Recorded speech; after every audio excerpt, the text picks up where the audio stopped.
Petite introduction au droit fiscal, et pour commencer, voyons la définition et la fonction de l'impôt. L'impôt est défini par la doctrine. Pour rappel, la doctrine, c'est l'ensemble des réflexions fournies par les professeurs ou savants juridiques. L'impôt peut donc être considéré comme étant un prélèvement de nature pécuniaire, obligatoire, effectué en vertu de prérogatives de puissance publique, les PPP, à titre définitif et sans contrepartie déterminée, afin de couvrir les charges publiques. Revenons donc plus en détail sur ces termes. Le premier, le prélèvement de nature pécuniaire. Il y a 3 termes à retenir: l'assiette, la liquidation et le recouvrement. L'assiette, tout d'abord, c'est l'ensemble de ce qui sera retenu pour faire un calcul de l'impôt tel que vos rentrées d'argent ou votre capital. Par exemple, avec l'impôt sur le revenu, on va aller chercher comme rentrée d'argent les salaires, revenus fonciers, dividendes, etc. Ou encore avec l'IFI, l'impôt sur la fortune immobilière, où pour le calcul de cette assiette, on va aller chercher la valeur de votre capital immobilier. Par exemple, un appartement en plein Paris d'une valeur d'1 million d'euros et une villa sur l'île de Ré de 2 millions. Alors, on dira de cette assiette qu'elle sera de 3 millions pour la valeur totale de vos biens. Cette évaluation peut être indiciaire, forfaitaire ou réelle ou contrôlée. Une fois qu'on a calculé l'assiette, on a l'étape de la liquidation. La liquidation consiste à évaluer le montant de l'imposition à couvrir en fonction de l'ensemble des éléments pris en compte dans l'assiette. Si on poursuit avec notre exemple, on aura un calcul à faire durant cette liquidation, où l'on prend l'assiette qui est de 3 millions d'euros pour notre IFI, et où on l'applique au barème de l'IFI. On se rend compte que l'on rentre dans la couche des 1% de taux d'imposition, avec une nuance à faire sur le fait que ce soit progressif. C'est-à-dire que vos 800 000 premiers euros seront taxés selon le barème ici de 0%, vous les déduisez de votre assiette, puis vous passez ligne par ligne, et vous arrivez au résultat de 15 690 euros du montant d'impôt à payer pour le cadre de l'IFI. Bon, j'ai simplifié le modèle. Dans celui-ci, je n'ai pas pris en compte le principe d'abattement fiscal, notamment sur la résidence principale, mais on ne va pas rentrer dans ce genre de détails pour le moment.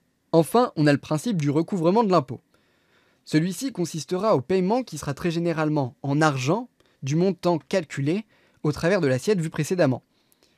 On peut néanmoins noter la possibilité de recouvrir à l'impôt par des biens sous réserve d'accord avec la remise d'immeubles tels qu'une maison ou un terrain, des œuvres d'art, ou tout ce qui pourrait intéresser la puissance publique. L'impôt, il est obligatoire.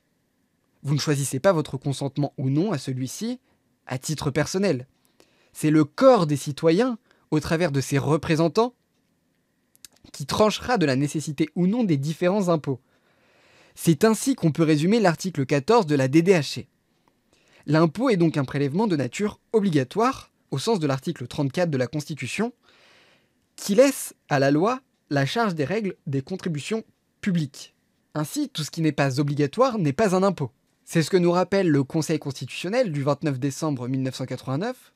La détermination du versement ne pouvant être effectuée sans l'accord de la caisse, le versement n'a pas le caractère d'une imposition. Ce fut au sujet du versement d'une part du résultat de la caisse des dépôts à l'État. L'impôt est une prérogative de puissance publique. S'il est réglementé par la loi, c'est parce qu'il y a un caractère important qui rentre en jeu. Il est effectué en vertu de PPP.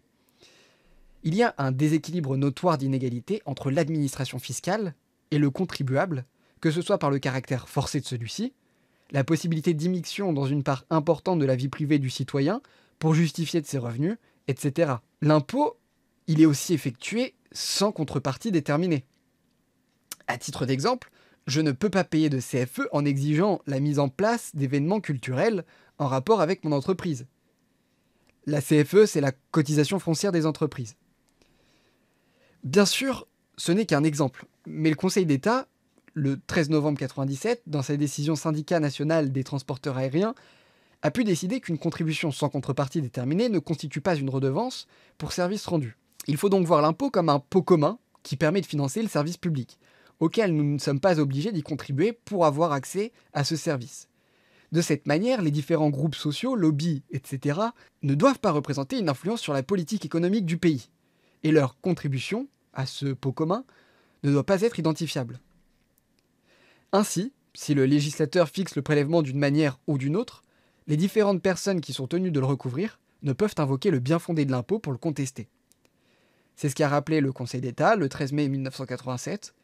Une personne invoquant le fait que l'impôt sert à payer des IVG, illégal d'après ses prétentions, ne peut le contester.